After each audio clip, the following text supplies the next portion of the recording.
آندره حسین. قیامی که در سال 1401 آغاز شد نشان داد که مردم ایران با قاطعیت تمام اشکال دیکتاتوری چه مذهبی و چه سلطنتی را رد کرده‌اند.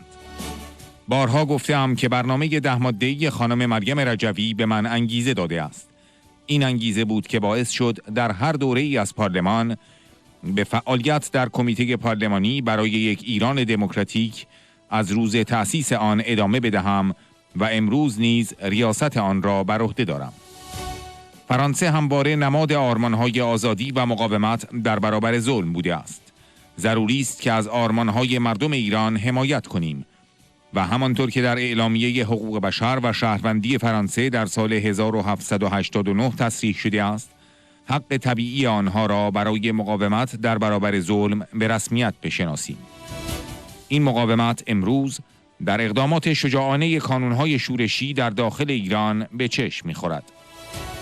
همه با هم باید به مردم ایران پاسخ بدهیم و برای تحقق یک ایران آزاد، دموکراتیک با جدایی دین و دولت تلاش کنیم. زیرا همانطور که ویکتور هوگو به زیبایی گفته است، هیچ چیزی قدرتمندتر از آرمانی نیست که زمان آن فرا رسیده باشد و اکنون زمان آن فرا رسیده است.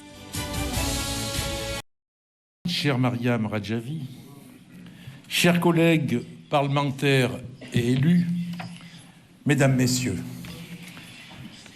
à l'occasion de ce colloque, qui est le premier de cette nouvelle législature, c'est avec honneur et détermination que je m'adresse à vous aujourd'hui comme nouveau président du comité parlementaire pour un Iran démocratique, CPID. Nous sommes réunis dans un contexte grave, marqué par l'embrasement croissant du Proche-Orient et par les menaces qui pèsent non seulement sur cette région, mais aussi sur la sécurité mondiale, y compris celle de l'Europe. Dans ce contexte, quelle est la posture du régime iranien sur la scène internationale? Par ses actions déstabilisatrices, ce régime incarne aujourd'hui l'un des principaux dangers pour la paix au Moyen-Orient. Son soutien actif aux foyers de tension et de guerre, ses ingérences dans le transport maritime et son financement de groupes armés témoignent d'une volonté claire d'alimenter l'instabilité. Ces actes ne sont pas seulement des agressions externes, ils visent également à détourner l'attention de la fragilité intérieure du régime et à étouffer une société iranienne en pleine révolte contre la tyrannie. Sur la scène nationale iranienne, c'est une répression brutale. Elle touche des femmes, des jeunes, des minorités ethniques, des opposants politiques.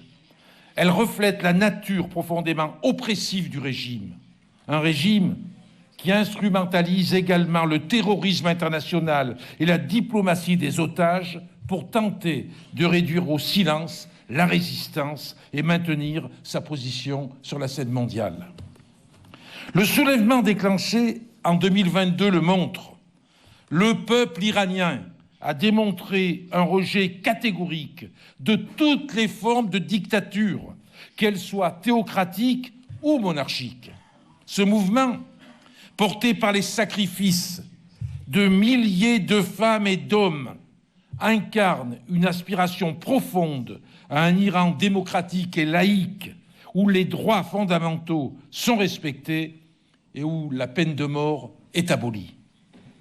Je l'ai souvent dit à titre personnel, c'est le plan en 10 points proposé par Madame la Présidente Mariam Radjavi qui m'a motivé.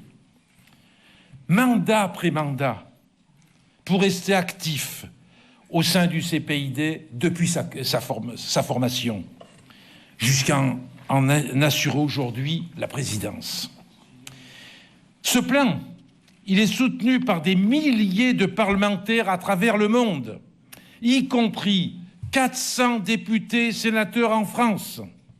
La majorité de 295 signatures obtenues par le CPID à l'Assemblée nationale en juin 2023. La majorité des députés. Faut-il rappeler que plus de 200 députés en juin 2024 ont signé avant la brutale dissolution, offrant une vision claire pour ce futur. Le plan place la liberté, l'égalité des sexes, la justice et la séparation de la religion et de l'État au cœur de la République à venir.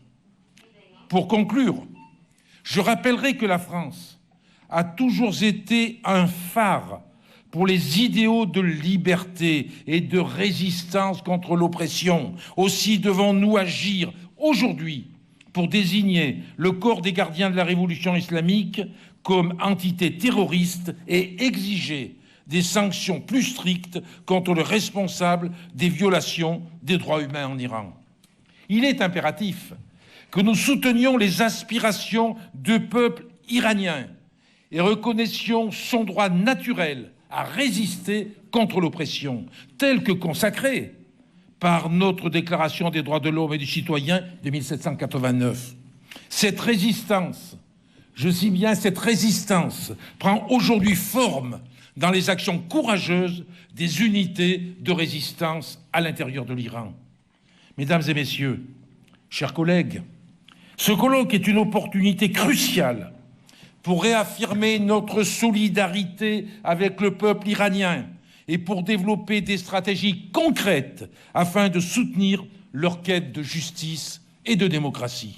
Ensemble, nous devons continuer à dénoncer les atrocités du régime iranien et amplifier les voix des femmes et des hommes qui risquent leur vie pour un avenir meilleur.